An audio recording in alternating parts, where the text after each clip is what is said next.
Hello ট্রেনিরা, আজ আমরা portable এবং হাতে চালিত মেশিন টুল শনাক্ত করতে শিখতে যাচ্ছি। আমরা তাদের ব্যবহারও চিহ্নিত করব। এই ভিডিওটির উদ্দেশ্য হলো এই সেশনের পরে আপনারা যা শিখবেন: পোর্টেবল হ্যান্ড চালিত যন্ত্রপাতি শনাক্ত করা, হাতে চালিত পোর্টেবল সরঞ্জাম শনাক্ত করা, তাদের ব্যবহার এবং তাদের নিরাপত্তা চিহ্নিত করা। চলুন শুরু করি। এটি পোর্টেবল ইলেকট্রিক সার্কুলার হ্যান্ড করাত নামে পরিচিত। এটি বিল্ডিং নির্মাণ এবং কাঠের কাজের কারখানার মতো সাইটগুলিতে ব্যাপকভাবে ব্যবহার করা হয়। এটি কাটিং, গ্রুভিং এবং রিবেটসের জন্য কার্যকর। এই পাওয়ার টুলটি বিল্ট ইন ব্লেড ব্রেকের বিকাশের সাথে উন্নত করা হয়েছে। এই করাতে অনেক প্রকারের সামঞ্জস্য করা যেতে পারে, যা বিভিন্ন ব্লেড পজিশন সম্ভব করে তোলে। যেমন কাঠের গভীরতা পরিবর্তন করা এবং বিভিন্ন বেভেল কাট, ক্রস কাটিং এবং রিপিং করা। ক্রস কাটিং এবং রিপিং ঠিক একইভাবে করা হয়, অবশ্য রিপিং একটু বেশি কঠিন, বিশেষ করে যখন করাত অবাধে চালানো হয়ে থাকে। করাত ব্যবহার করার সময় বোর্ডগুলিকে ক্ল্যাম্প দিয়ে আটকানো উচিত, কারণ কাটার প্রক্রিয়াতে যথেষ্ট কম্পন সৃষ্টি হয়। এটি সেই কাটিংয়ের কারণে হয় যা মেশিনকে কাঠের মধ্যে টানে। 50 মিলিমিটার পর্যন্ত শক্ত কাঠের কাঠ কাটা যেতে পারে। ব্ল্যাকবোর্ড, প্লাইউড শিট বা দেওয়াল বোর্ড সবগুলিকে উচ্চ গতিতে বিশেষ ব্লেড দিয়ে কাটা যেতে পারে। এটি পোর্টেবল পাওয়ার প্ল্যানার হিসেবে পরিচিত। এটি কাঠের পৃষ্ঠতল শেভ করতে এবং আকৃতি দিতে ব্যবহৃত হয়। পোর্টেবল পাওয়ার প্ল্যানার ব্যবহার করার সময় এটি নিশ্চিত করা হয় যে ফেস সাইড, ফেস এজ এবং ফেস এন্ড পৃষ্ঠটিকে মসৃণ করতে প্ল্যান করা হয়েছে। এটা গুরুত্বপূর্ণ যে প্ল্যানার সর্বদা গ্রেনের দিকেই পরিকল্পনা করুন, কাঠের গ্রেনের দিকে, যেমনটা দেখানো হচ্ছে। উপযুক্ত ফিড হার নির্ভর করবে কোন ধরনের উপাদান কাটা হচ্ছে এবং কাটার গভীরতার উপর। পাওয়ার প্লেন 50 থেকে 125 মিলিমিটার আকারে পাওয়া যায়। একবার কাঠের উপর দিয়ে গেলে মেশিনটি কাটার সর্বাধিক প্রস্থ তৈরি করবে, অর্থাৎ তোলার দৈর্ঘ্য বা কাটিং ব্লেডের দৈর্ঘ্যের সমান হয়। সাধারণত দুটি কাটিং ব্লেড একটি কাটার ব্লকে বাঁধা হয়, যা 12,000 থেকে 15,000 রেভলিউশন পার মিনিটের উচ্চ গতিতে ঘোরে। এই প্রক্রিয়াটি বৈদ্যুতিক মোটরের সাথে সংযুক্ত গিয়ার এবং বেল্ট দ্বারা করা হয়। কাটার যে গভীরতাটি হবে, অর্থাৎ 6 মিলিমিটার পর্যন্ত, মেশিনের পাশে থাকা একটি স্টার হুইল বা গাঁট দ্বারা নিয়ন্ত্রিত করা হয়ে থাকে। বেশিরভাগ প্লেনে স্কোয়ারিং, বেভেলিং বা মিটারিং করার সময় প্রান্ত এবং পাশগুলি প্লেনকে গাইড করার জন্য একটি বেড়া লাগানো হয়ে থাকে। বেভেল গেজ নিচে থেকে উভয় পাশে 135 ডিগ্রিতে লাগানো যেতে পারে। সামনের শুতে একটি রিবেটেড খাঁজ রয়েছে, যা কিনারায় 9 মিলিমিটার প্রশস্ত এবং 9 মিলিমিটার গভীর। প্লেনে 2 বা তার থেকে বেশি পাস তৈরি করে বিস্তৃত রিবেট তৈরি করা যেতে পারে। এটি পোর্টেবল জিগ করাত নামে পরিচিত। পোর্টেবল জিগ করাত হলো একটি মেশিন উপকরণ যা কাঠ, কম্পোজিশন বোর্ড, বাহ্যবরণ, প্লাস্টিক, কার্ডবোর্ড এবং চামড়া কাটার জন্য ব্যবহৃত হয়।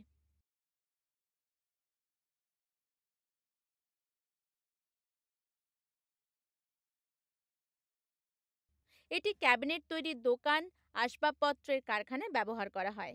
এমনকি অনভিজ্ঞ ট্রেনিদের জন্য এটি একটি নিরাপদ উপকরণ, কারণ তারা মাত্র কয়েক মিনিটের অনুশীলনে আশ্চর্যজনক ফলাফল পেতে পারে।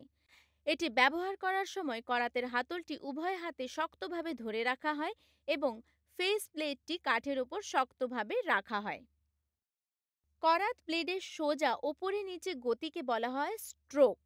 যেমন আপনি দেখতে পাচ্ছেন, ব্লেডটি তখনই কাটবেন যখন এটি উপরের দিকে যায়, তাই আমাদের পোর্টেবল জিগ করাতকে সেই পদ্ধতিতে সরাতে হবে। বৃত্তাকার কাটে ব্লেডের চেয়ে বড় ছিদ্র কাঠের বর্জ্য অংশে ড্রিল করা উচিত, যাতে ব্লেডটি কাজের মধ্যে প্রাথমিকভাবে প্রবেশ করতে পারে। এটি সাধারণ 110 বা 220 ভোল্টে কাজ করার জন্য ডিজাইন করা হয়েছে। কাটার গতি প্রতি মিনিটে প্রায় 4200 স্ট্রোক হয়, SPM। এটি পাওয়ার ড্রিল হিসেবে পরিচিত। এটি কাঠের ছিদ্র ড্রিল করতে ব্যবহার করা হয়। বৈদ্যুতিক ড্রিল ব্যবহার করার আগে আমাদের কিছু নিরাপত্তা টিপস অনুসরণ করতে হবে। আপনি যখন এতে সামঞ্জস্য করতে চান তখন এটি বন্ধ করে দিন। বৈদ্যুতিক সরবরাহের সাথে পাওয়ার ড্রিল সংযোগকারী তারের ভেতর 3টি পৃথক এবং নমনীয় তারের কোর থাকা উচিত। সংযোগকারী প্লাগটিও একটি 3-পিন প্লাগ হওয়া উচিত। ভাঙা বা ক্ষতিগ্রস্ত প্লাগ ব্যবহার করবেন না। ক্ষমতার উপর ভিত্তি করে পাওয়ার ড্রিলকে 2 প্রকারে ভাগ করা যেতে পারে। একটি পাওয়ার ড্রিলকে তখনই দক্ষ হিসেবে বিবেচনা করা হয় যখন এটি যতটা সম্ভব বৈদ্যুতিক পাওয়ার ইনপুটকে যান্ত্রিক পাওয়ার ইনপুটে রূপান্তর করে এবং লোডের সাথে সঠিক গতি এবং টর্ক বজায় রাখে। সাধারণত ড্রিল যত বড় হবে আউটপুট তত বেশি হবে, অর্থাৎ ছোট ছোট কাজ করার জন্য এটি দীর্ঘ সময়ের জন্য ক্রমাগত ব্যবহার করা যেতে পারে এবং তার সাথে এটি যেন সঠিকভাবে অ্যাটাচমেন্টকেও চালায়। এটি অনেক রকমই পাওয়া যায়। ইলেকট্রিক হ্যান্ড ড্রিলে ড্রিলকে চালানোর জন্য একটি ছোট বৈদ্যুতিক মোটর থাকে। স্পিন্ডেলের মাথায় একটি ড্রিল চক লাগানো থাকে। ছোটখাটো কাজের জন্য বৈদ্যুতিক হ্যান্ড ড্রিলের সাধারণত একই গতি হয়ে থাকে।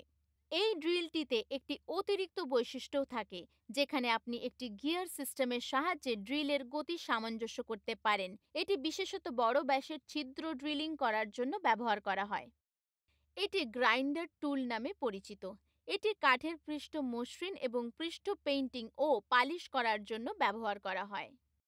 আসুন প্রথমে কিছু নিরাপত্তা টিপসের উপর নজর দিই, যা ব্যবহার করার আগে আমাদের বুঝে নেওয়া উচিত। নিশ্চিত করুন যে ওয়ার্কপিসটি ঘষা হবে তা নির্দিষ্ট অবস্থানে অচল অবস্থায় রয়েছে।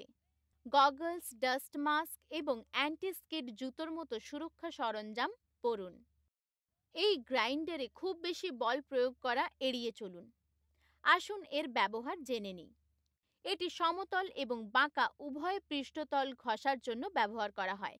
এটি ব্যবহার করার জন্য গ্রাইন্ডারের নমনীয় বেসে স্যান্ডিং পেপার প্রয়োগ করতে হবে।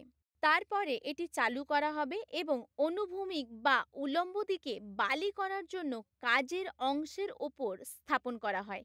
এটি সাধারণত শুধুমাত্র অন্তিম চরণের কাজের জন্য ব্যবহৃত হয়। এটি বেল স্যান্ডার নামে পরিচিত। এটি সমতল পৃষ্ঠ বালি করার জন্য এবং পেইন্টিং ও পালিশ করার জন্য ব্যবহার করা হয়। এটি মেশিনের প্রতিটি প্রান্তে রোলারগুলিতে লাগানো একটি নির্দিষ্ট ঘর্ষণ বন্ধন নিয়ে গঠিত। এর ব্যবহারগুলি দেখা যাক।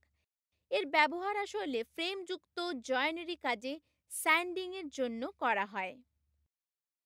আমরা জয়েন্টগুলোতে স্ক্র্যাচ এড়াতে পারি। এই মেশিনের একটি বিশেষ বৈশিষ্ট্য হলো এতে ধুলো সংগ্রহকারী ব্যাগ রয়েছে এবং এটি এই মেশিনের পেছনে লাগানো হয়। এটি পোর্টেবল ইলেকট্রিক রাউটার মেশিন নামে পরিচিত। এটি বিভিন্ন উপায়ে কাঠ কাটার জন্য ব্যবহার করা হয়। আসুন এর ব্যবহার সম্পর্কে জেনে নেওয়া যাক। এটি আলংকারিক কাজের প্রান্ত ছাঁচ নির্মাণ এবং চেমফার্স, সারফেস ফ্লকিং, ভি গ্রুভিং, ভেইনিং, লো রিলিফ কার্ভিং এবং ইনলে রিসেসের জন্য ব্যবহার হয়। এটি দিয়ে কাটার গভীরতা সামঞ্জস্য করা যেতে পারে। এতে একটি সামঞ্জস্যযোগ্য বেড়াও আছে। এর সঞ্চালন গতি প্রতি মিনিটে 16,000 থেকে 27,000 রেভলিউশনের মধ্যে হয়। অতএব এটির সম্পর্কে খুব সচেতন থাকুন।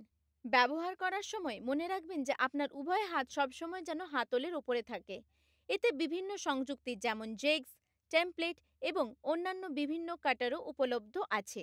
এগুলো সহজেই আকৃতি সংক্রান্ত কাজেও ব্যবহার করা হয়। এটি পোর্টেবল পাওয়ার ডিস্ক স্যান্ডার নামে পরিচিত এবং পোর্টেবল অ্যাঙ্গেল গ্রাইন্ডার নামেও পরিচিত। এটি রুক্ষ পৃষ্ঠগুলিকে মসৃণ করার জন্য, প্রাথমিকভাবে কোণ এবং প্রান্তগুলিকে বৃত্তাকার করতে এবং পেইন্ট অপসারণের জন্য ব্যবহার করা হয়। এটি আলংকারিক ল্যামিনেট স্থাপনের পরে প্রচুর পরিমাণে ওভারল্যাপিং বর্জ্য অপসারণ করতেও কার্যকর। আসুন এই মেশিনটি কিভাবে ব্যবহার করবেন সে সম্পর্কে কিছু পরামর্শ দেখে নিই। এটি ব্যবহার করার সময় ডিস্কটি একটি কোণে ধরে রাখা হয় যাতে ঘষে তুলে ফেলার শুধুমাত্র একটি অংশ কাজের সংস্পর্শে আসে। এই মেশিনটি ব্যবহার করার সময় আমাদের গ্রেনের দিকে কাজ করার প্রয়োজন হয়। শুধুমাত্র হালকা চাপ প্রয়োগ করার জন্য সতর্কতা অবলম্বন করা উচিত, কারণ ডিস্কের প্রান্তটি ভেতরের দিকে পিছলে যেতে পারে এবং পৃষ্ঠে গভীর ঘূর্ণায়মান চিহ্ন রেখে যেতে পারে। এই কারণে একটি ডিস্ক স্যান্ডার সমতল পৃষ্ঠ মসৃণ করার জন্য উপযুক্ত নয়। এমনকি সূক্ষ্মভাবে ঘষে তুলে ফেলতে সক্ষম ডিস্ক ক্রস গ্রেইন স্ক্র্যাচ সহ একটি তরঙ্গায়িত পৃষ্ঠ তৈরি করে।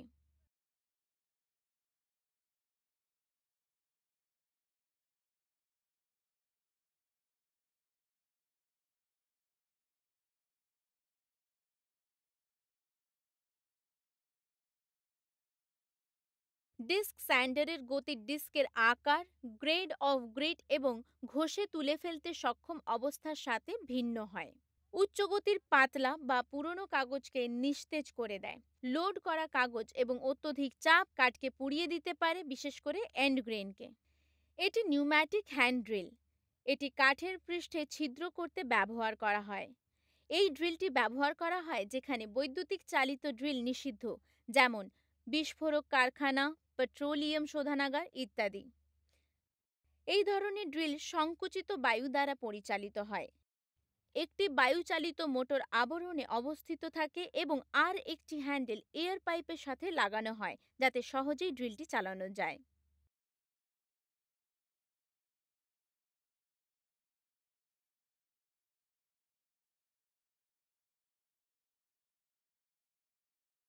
আমরা পোর্টেবল ইলেকট্রিক সার্কুলার হ্যান্ড করাত নামে একটি টুল ব্যবহার করি, যা কাঠ কাটা, খাঁজ কাটা এবং রিবেটিংয়ের জন্য ব্যবহৃত হয়।